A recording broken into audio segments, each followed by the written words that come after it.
This channel does not promote any violent, harmful, or illegal activities. All content provided by this channel is meant for an educational purpose only. आज बंगाल के युवाओं को मिलने वाले अवसर ये घुसपैठिए छीन रहे हैं। आपकी जमीन जायदाद पर वो लोग कब्जा कर रहे हैं। बंगाल के सीमावर्ती इलाकों में डेमोग्राफी बदली गई है। अगर इसी प्रकार की पॉलिटिक्स आप करेंगे, अपीसमेंट की पॉलिटिक्स कर घुसपैठ होने देंगे, ममता जी को शरणार्थी और घुसपैठिए दो शब्द के बीच का अंतर ही मालूम नहीं है। प्रथम जन देशेर प्रधानमंत्री और द्वितीय देशेर स्वराष्ट्रमंत्री दुजोनेर गलातेई बांगलाय अनुप्रवेश निये उद्वेग और सेक्षेत्रे सद्य झारखंडे प्रचारे गिये नरेंद्र मोदी एवं अमित शाह बारबार अभियोग करें जे ओई राज्ये क्षमतासीन दल आसले अनुप्रवेशकारीदेर जोर। एर संगे बांगलाय अनुप्रवेशेर विषयटिও तारा कौशले जुड़े देन। पुरानो बक्तव्यगुलो निये ए कारणे शोनाচ্ছি तार कारण आमार आपनार कलकातार एकटा अंश अनुप्रवेशकारीदेर हाबे परिणत हয়েছে। কসবার গুলশান কলোনি যেন মিনি বাংলাদেশ। বেনিয়মের মুক্তাঞ্চল, জলাশয় বুঝিয়ে নির্মাণ আর সেখানে জাল নথি ব্যবহার করে বসবাস। অনুপ্রবেশকারীদের জন্য যেন কসবার গুলশান কলোনির দরজা একেবারে হাট হয়ে আছে। এরই মধ্যে আবার কর্ণাটক থেকে ধরা পড়েছে 6 বাংলাদেশি। প্রশ্ন উঠছে বাংলা হয়েই ভারতে অনুপ্রবেশ। সারা দিন ধরে এই খবর দেখিয়েছি আমরা। এই গুলশান কলোনি নিয়ে আর কি কি তথ্য রয়েছে, ভোটার কত, সবটা দেখাবো আজকের টিভি9 স্পেশালে। আজকের স্পেশাল কসবায় মিনি বাংলাদেশ, আপনাদের সঙ্গে আমি মজিনা।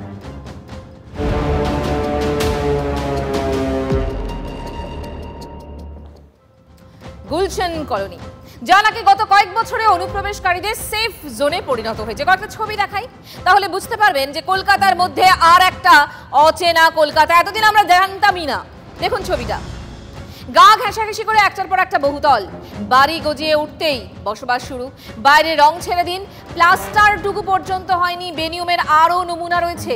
জলা জমি একটু একটু করে বুঝিয়ে ফেলে সেখানে চলছে নির্মাণ কাজ। ছবি দেখতে পাচ্ছেন, কোনো জায়গা ছাড়ার ব্যাপার নেই। বিল্ডিং তুলে ফেলা, এখানে যেন জলভাত। রাস্তায় যেখানে সেখানে পড়ে রয়েছে সিমেন্ট, বালি, পাথর।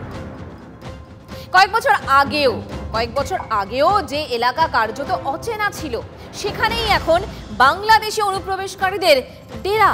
অথচ গুলশান কলোনি বললে যে এলাকার নাম সবার আগে উঠে আসে, কোথায় বলুন তো? বাংলাদেশের কথা আসে। রাজধানী ঢাকার একটা অভিজাত এলাকা হচ্ছে এই গুলশান। যেন ঢাকার বুকে এক টুকরো নিউ ইয়র্ক বা লন্ডন, যেখানে দামি গাড়িতে যাতায়াত, নামি রেস্তোরাঁয় খাওয়া দাওয়া, একটার পর একটা হাই কমিশনের অফিস। ওপার বাংলার গুলশান, কত অহংকার বলুন তো। আর এপারে বাংলা বলা ভালো, এপারে কলকাতার বদনাম হচ্ছে কসবার এই গুলশান কলোনি। বাংলাদেশের গুলশান অত্যন্ত একটি আকর্ষণীয় জায়গা। ঢাকা শহরের বুকে অত্যন্ত অভিজাত এলাকা হিসেবে খ্যাত এই গুলশান। সেটা একদিকে যেমন অভিজাত এলাকা, তেমনই পর্যটকদের কাছেও আকর্ষণীয়। সেই একই নামের অর্থাৎ গুলশান নামের কলকাতার গুলশান কলোনি, সেটা কিন্তু সম্পূর্ণ বিপরীত। সাম্প্রতিক একাধিক ঘটনায় সেই গুলশান কলোনি নামটা কলকাতার বুকে কোথাও একটা ক্ষতচিহ্ন হিসেবে বারে বারে উঠে আসছে। সেটা বাংলাদেশের অনুপ্রবেশ হতে পারে, সেখানে বেআইনি নির্মাণ হতে পারে, জলাভূমি ভরাট করা হতে পারে, বা ক্রাইম সিন্ডিকেট চালানো হতে পারে। এবং পূর্ব কলকাতার এই জায়গা ঘিরে এই মুহূর্তে বিতর্ক তুঙ্গে। ওপারে গুলশান যেখানে অহংকারের নাম, এপারে ক্ষত, লজ্জা। আর তৃণমূল কাউন্সিলর তথা বৌর চেয়ারম্যান সুশান্ত ঘোষকে গুলি করার চেষ্টার পরই তো যেন চিচিং ফাঁক। গুলশান যেন এই মুহূর্তে কোথাকার মানে অনুপ্রবেশকারীদের ডেরা, সেটাই সামনে উঠে এসেছে। সুশান্তর উপর হামলার নেপথ্যে উঠে আসে জমি বিবাদের তত্ত্ব। আর এই নিয়ে চর্চার মধ্যেই চলে আসে গুলশান কলোনির বেনিয়মের ছবিটা। 2000 বর্গফুটের গুদাম দখলের অভিযোগ, এবং তা নিয়েই তো মূলত জলঘোলা। খুনের চেষ্টায় অভিযুক্ত গুলজার সুশান্তর বিরুদ্ধে 108 নম্বর ওয়ার্ডের গুলশান কলোনিতে গোডাউন দখলের অভিযোগ তুলেছিল। অনুপ্রবেশ থেকে বেআইনি নির্মাণ, গন্ডগোল, বোমাবাজি, বারবার উঠে আসে কলকাতা পুরো এলাকার এই ওয়ার্ডের নাম। প্রায় 60 বিঘা জমির একাংশ রাবিশ ফেলে ভরাট করা হচ্ছে। আর সেই ভরাটের উপরেই তৈরি হয়েছে 7 তলা বাড়ি। অভিযোগ যে তৃণমূল নেতাদের একাংশের মদতে এই জমিগুলোর বেশিরভাগ অংশেই এখন কংক্রিট নির্মাণ আর ঝুপড়ির ঘর। জলাশয় ভরাট করে বেআইনি নির্মাণ করছে কারা? এই নিয়ে তৃণমূলের দুপক্ষ একে অপরের দিকে কিন্তু আঙুল তুলছেন, আর সেই সুযোগে অনুপ্রবেশকারীরা এখানে জড়ো হচ্ছেন বলে অভিযোগ। এবার স্যাটেলাইট ইমেজের মাধ্যমে আপনাদের দেখাই একটু যে কলকাতার ঠিক কোন এলাকা একটু একটু করে বাংলাদেশিদের ঘাঁটি হয়ে উঠল, এমন তো অভিযোগ উঠছে, বিজেপি অভিযোগ করছে। দেখাই আপনাদের, দেখুন স্যাটেলাইট ইমেজ যদি আমরা দেখাই তাহলে এই যে গুলশান কলোনি, মানে একদিকে পশ্চিম চৌবাগা রোড, অন্যদিকে হচ্ছে মার্টিনপাড়া, উত্তর 55 গ্রাম, মানে বাইপাস দিয়ে গেলেই অনেকে দেখতে পাবেন। তারপরে হচ্ছে জলাজমি, একটা বড় অংশ কিন্তু জলাজমি, আর এইখানেই তো পুকুর, মানে এই জলাজমি বোঝানোর অভিযোগটা বারবার করে উঠছে। অন্যদিকে রয়েছে বাসন্তী হাইওয়ে। বোঝানোর চেষ্টা করলাম গুলশান কলোনি। সম্প্রতি শাসক দলের এক কাউন্সিলরকে হত্যার চেষ্টার ঘটনায় এই মুহূর্তে পূর্ব কলকাতার গুলশান কলোনির নাম সংবাদ শিরোনামে, কিন্তু এর আগেও বিভিন্ন সময় এই গুলশান কলোনির নাম বারবার শিরোনামে এসছে। যেমন 2021 সালের 12ই ডিসেম্বর পূর্ব কলকাতার এই গুলশান কলোনিতে উত্তরপ্রদেশ পুলিশের অ্যান্টি টেররিস্ট স্কোয়াড এবং কলকাতা পুলিশের যৌথ অভিযান চলেছিল অনুপ্রবেশের অন্যতম পান্ডা হিসেবে মাফিজুর রহমান নামে এক বাংলাদেশিকে গ্রেপ্তার করতে। মাফিজুরকে গ্রেপ্তার করবার পর গুলশান কলোনির একটি বাড়ি থেকে 17 জন বাংলাদেশি যুবককে উদ্ধার করা হয়েছিল। গত কয়েক বছরের কয়েকটা তথ্য দেখাই, তাহলে বুঝতে পারবেন যে কিভাবে পূর্ব কলকাতার এক প্রান্তে আস্তে আস্তে বেআইনি ঘাঁটি গড়ে উঠেছে। দেখাই বেআইনি ঘাঁটি, গুলশান কলোনিতে বেআইনি ঘাঁটি। গুলশান কলোনি মার্টিনপাড়া ভোটারের সংখ্যা এখানে প্রায় 1,500 সূত্রের এমনটাই খবর। এই দুই এলাকায় 1 লক্ষের কাছাকাছি মানুষ বাস করেন। ভাবুন, ফেব্রুয়ারি 2022 প্রমোটিং বিবাদে গুলি চলার অভিযোগ এই এলাকায় ওঠে। এরপর জানুয়ারি 2022 নির্মীয়মান বাড়ি থেকে তাজা বোমা উদ্ধার হয়। আবার 2021 সালের ডিসেম্বরে গুলশান কলোনি থেকে গ্রেফতার কয়েকজন বাংলাদেশি যুবক। তার মানে অনুপ্রবেশের পর সাধারণ মানুষের সঙ্গে মিশে যেতে হলে কিছু বৈধ কাগজপত্র তো প্রয়োজন। তার মধ্যে রয়েছে ভোটার, আধার বা প্যান কার্ড। এই সব নথি বানাতে গেলে সব থেকে আগে লাগে হচ্ছে রেশন কার্ড। অভিযোগ, বেআইনিভাবে রেশন কার্ড তৈরি করে দিয়ে অনুপ্রবেশকারীদের সেফ করিডোরের ব্যবস্থা করা হচ্ছে এই গুলশান কলোনিতে। রেশন কার্ডের ভিত্তিতেই কিন্তু বাকি যে ডকুমেন্টগুলো, আধার কার্ড, ভোটার কার্ড এবং প্যান কার্ড, এই 3টে ডকুমেন্ট খুব সহজেই বানিয়ে নিতে পারছে অনুপ্রবেশকারীরা। এক বিরাট দালাল চক্র কাজ করছে। সরাসরি বললে নিশ্চয়ই টাকার জন্য করছে, কিন্তু এর সঙ্গেও ভারত বিরোধী শক্তি যেগুলো রয়েছে বা ইসলামিক মৌলবাদী শক্তিগুলো রয়েছে, সন্ত্রাসবাদী সংগঠনগুলো রয়েছে, তাদেরও যোগসাজশ রয়েছে। গুলশান কলোনি কেন অনুপ্রবেশকারীদের স্বর্গরাজ্য হয়ে উঠল, এটাই তো আজ সারাদিন থেকে সব থেকে বড় প্রশ্ন উঠেছে। কোন পথে বাংলাদেশ থেকে গুলশান কলোনিতে ঢুকতো বাংলাদেশিরা? বিগবালে সেই দিকটা তুলে ধরার চেষ্টা করি, একটু বোঝানোর চেষ্টা করি যে এই অনুপ্রবেশের ঘাঁটি গুলশান কলোনি কিভাবে। বাংলাদেশিদের ভারতে কাজের টোপে চোরা পথে এই ভারতে আনা হয়, এমনটাই কিন্তু আমরা জানতে পারছি। প্রথমে কোথায় রাখা হয়? প্রথমে রাখা হয় উত্তর 24 পরগনার বনগাঁ বসিরহাট এলাকায়। তারপর অনুপ্রবেশকারীদের আনা হতো কসবার এই গুলশান কলোনিতে। এরপর বাংলাদেশিদের জন্য ভুয়ো নথি বানানোর কাজ একটি চক্রের, যেটা এখানেই হতো। জাল কাগজ নিয়ে বাংলাদেশিরা কাজের খোঁজে চলে যেত দেশের নানা অংশে। এই গুলশান কলোনিতে 1 থেকে 1.5 মাস বাংলাদেশি যুবকদের আশ্রয়, মানে এই অবৈধ কাগজগুলো তৈরি করতে যেটুকু সময়, সেই সময়টায় তারা থাকতো এই গুলশান কলোনিতে। আর এই আশ্রয়ের জন্য মাথা পিছু রেট 1.5 থেকে 2 লক্ষ টাকা। সূত্র মারফত এই তথ্যগুলোই পাচ্ছি আমরা। তার মানে কাজের টোপে এপারে আনার পর জাল নথি বানিয়ে দেওয়া। এর থেকে 2 লক্ষ টাকার বিনিময়ে ভারতে কাজ পাইয়ে দেওয়ার নাম করে চোরা পথে ভারতে এনেছিল।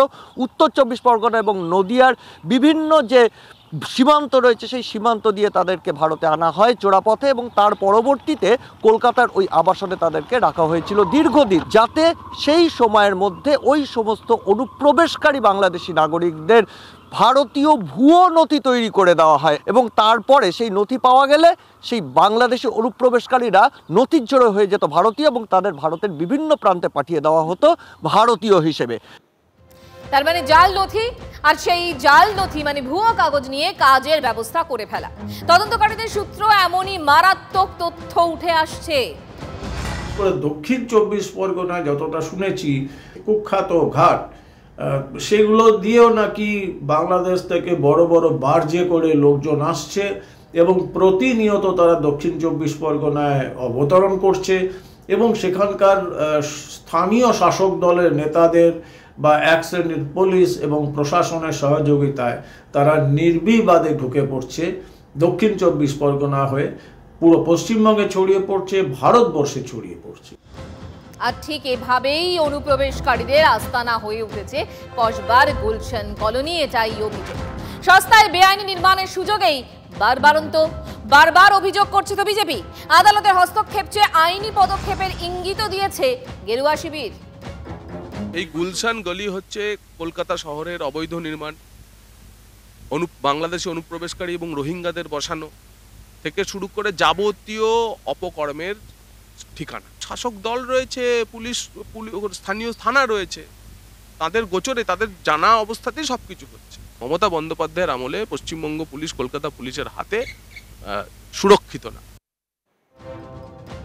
বিরোধীরা তো অভিযোগ করবেনই, কিন্তু শাসক নেতা তারা এই অভিযোগকে কিন্তু মান্যতাও দিচ্ছেন, আর তা মান্যতা নিয়েই জমি লুটের কথা মানছেন এলাকার তৃণমূল বিধায়ক তথা মন্ত্রী জাভেদ খান। তবে গুলশান কলোনিতে অনুপ্রবেশকারীদের ডেরা কিভাবে হলো তা নিয়ে কিন্তু জাভেদ খান একেবারেই চুপ। কিছু কিছু জায়গা রাত্রে অন্ধকারে হচ্ছে, এটা অস্বীকার করা যাবে না, কিন্তু আমাদের করণীয় কি আছে? আজকে সুশান্ত রুখতে গেছে, তারপরে গুলি চলেছে। আজকে জাভেদ খান রুখতে গেছে, তার উপরেও অনেক রকমের ব্যবস্থা ঝামেলা হয়েছে। তো এখন জিনিসটা হচ্ছে, আমরা তো লড়ে যাচ্ছি, কিন্তু আমরা কতদিন লড়তে পারবো এই মাফিয়াদের সঙ্গে, এটাই বড় প্রশ্ন। দক্ষিণ কলকাতার অভিজাত এলাকা কসবা, সেই কসবার মধ্যেই নাকি এই গুলশান কলোনি, যার নাম দুদিন আগে পর্যন্ত আমরা জানতাম না, আর সেটাই নাকি অনুপ্রবেশকারীদের ডেরা। কি আছে সেখানে, কি ছবি ধরা পড়ছে, আমরা পৌঁছে গিয়েছিলাম সেখানে। গ্রাউন্ড জিরো রিপোর্ট দেখুন। কয়েকশো বিঘা জমির উপরে তৈরি হয়েছে এই গুলশান। না, বাংলাদেশের গুলশান নয়, কলকাতার গুলশান। যদিও বিজেপির অভিযোগ, আদতে বাংলাদেশের গুলশানই আস্তে আস্তে হয়ে উঠেছে কলকাতার এই গুলশান। তার কারণ যে বেআইনি নির্মাণ ক্রমাগত হয়ে উঠেছে, সেখানেই ক্রমাগত অনুপ্রবেশকারীদের ভিড় বাড়ছে। কি তৈরি হয় এখানে? বেশ কিছু বছর আগে এসটিএফের জালে জাল আধার কার্ড তৈরি করার জন্য বেশ কিছু জনকে গ্রেফতার করা হয়, কিন্তু তারপরেও কেন সচেষ্ট হয়নি রাজ্য প্রশাসন, সে প্রশ্ন তুলেছেন অনেকে। এখানে কে কার থেকে ভাড়ায় নিয়ে থাকছে তারা তো আমাদের নলেজের মধ্যে নেই এসব। আর জাল পাসপোর্ট করছে বা জাল আধার কার্ড বানাচ্ছে, এটাও এখানে কিছু এরম বলে কিছু নেই। এর মধ্যে কে আসছে, কে কার ঘরে থাকছে, এটা তো আমাদের পক্ষে সম্ভব নয়। বলা হয়েছে সব ডকুমেন্ট জমা করে, আধার কার্ড জমা করে থানায় দেওয়া হবে, কিন্তু এরকম কোনো কিছু হচ্ছে না। যারা ব্রোকারি করছে তারা জানে, এসব কি আমরা বলতে পারবো? যারা ভাড়া নিয়েছে কোথা থেকে এসছে না এসছে এসব তো আমরা জানি না, কোথা থেকে এসছে, কি করছে না করছে সেসব আমাদের নেই, আর আমরা ওসবের দিকে যাইও না। লোকজন আসছে, 1.5 থেকে 2 মাস থাকছে, অবৈধ কাগজকর্ম তৈরি করছে, কাগজকর্ম তৈরি হচ্ছে এবং তারপর আবার তারা চলে যাচ্ছে, আর কেউ কিছুই জানতে পারছে না। গুলশান কলোনিতে বাংলাদেশিদের আশ্রয় দেওয়ার পেছনে ওখানকার অপরাধ সিন্ডিকেটের সরাসরি মদত ছিল বলে ধারণা তদন্তকারীদের। ওই সিন্ডিকেটের পেছনে ওই এলাকার শাসক দলের নেতাদের একাংশের ভূমিকাও তো আতশ কাচের নিচে আসবেই। কলোনি ছাড়াও এই পূর্ব কলকাতার যে জলাভূমি, ইস্ট কলকাতা ওয়েটল্যান্ডের ওপর সাম্প্রতিক সময় গজিয়ে ওঠা ইস্টার্ন মেট্রোপলিটন বাইপাসের পূর্ব দিকে এই সাম্প্রতিক সময় গজিয়ে ওঠা যে জনবসতি, তার একটা অংশ বেআইনি, এমনটাই দাবি কোথাও সরকারি জমি দখল করার অভিযোগ উঠছে। সেই সমস্ত জায়গায় যে বসতি গড়ে উঠেছে, সেই বসতিতে যে এই অনুপ্রবেশকারীরা বিভিন্ন সময় তারা থাকছেন এবং এই এলাকার যে ক্রাইম সিন্ডিকেটগুলো সেই অনুপ্রবেশে সাহায্য করছে, তাদেরকে ট্রানজিট হাব হিসেবে এখানে রাখার ব্যবস্থা করে দিচ্ছে, সেটা পুলিশও স্বীকার করেছে। কিন্তু তার পেছনে কে আছে? আর সেখানে কোথাও পুলিশ কিন্তু নিশ্চুপ, কারণ কোথাও তাদের ইঙ্গিত এই ক্রাইম সিন্ডিকেটগুলোর পেছনেও রয়েছে শাসক দলের নেতাদের একাংশ, এবং তাদের মদতেই পূর্ব কলকাতার এই যে জলাভূমি এলাকা, সেই জলাভূমি এলাকায় বুঝিয়ে একদিকে যেমন নতুন নতুন বসতি তৈরি হচ্ছে, পাশাপাশি বেআইনি নির্মাণ হচ্ছে এবং সেখানে অনুপ্রবেশেরও হাব তৈরি করা হচ্ছে। তবে এই শোরগোলে প্রশাসনের টনক নড়েছে। এলাকায় গেলেন ভূমি দপ্তরের আধিকারিকরা। গুলশান কলোনির বিতর্কিত বিল্ডিং এবং জমি জবরদখলের অভিযোগ খতিয়ে দেখলেন অফিসাররা। বাংলাদেশে অনুপ্রবেশকারীদের ট্রানজিট রুট কি তাহলে কলকাতা? গুলশান কলোনিতে অনুপ্রবেশ বিতর্কের মধ্যেই আবার কর্ণাটকের চিত্রদুর্গ থেকে 6 বাংলাদেশি অনুপ্রবেশকারীর গ্রেফতারিতে আরও জোরালো হচ্ছে এই প্রশ্ন। পশ্চিমবঙ্গে কেন ঢোকে এই কারণেই যে এখানকার কিছু রাজনৈতিক নেতা, আমি বলতে চাচ্ছি, এরা কিন্তু আজকে একটা গভীর চক্রান্ত করছে এবং এই চক্রান্তের পিছনে অনেক আমাদের হাই পুলিশ অফিসারও রয়েছে বলে আমি জানতে পারছি বা সাধারণ মানুষ জানে। এর পিছনে কিন্তু আমি বলেছি একটা গভীর রহস্য রয়েছে। এই রহস্য হচ্ছে আমাদের ভারতের যে অখণ্ডতা, সেই অখণ্ডতাকে আজকে কিন্তু বিনষ্ট করার জন্য। সুশান্ত ঘোষকে গুলি করে মারার চেষ্টা, সেই ঘটনার পর গুলশান কলোনি এখন আতশ কাচের নিচে, অর্থাৎ অনুপ্রবেশকারীদের, বাংলাদেশি অনুপ্রবেশকারীদের ডেরা। কিন্তু গুলশান কলোনি কি শুধু একটাই জায়গা, আর কোথাও নেই? তো প্রশ্নটা কিন্তু থেকেই গেল। আজকের স্পেশাল 9 এখানেই শেষ করি। এই প্রশ্ন নিয়ে উত্তর খুঁজবো আমরা, অবশ্যই সঙ্গে থাকবেন।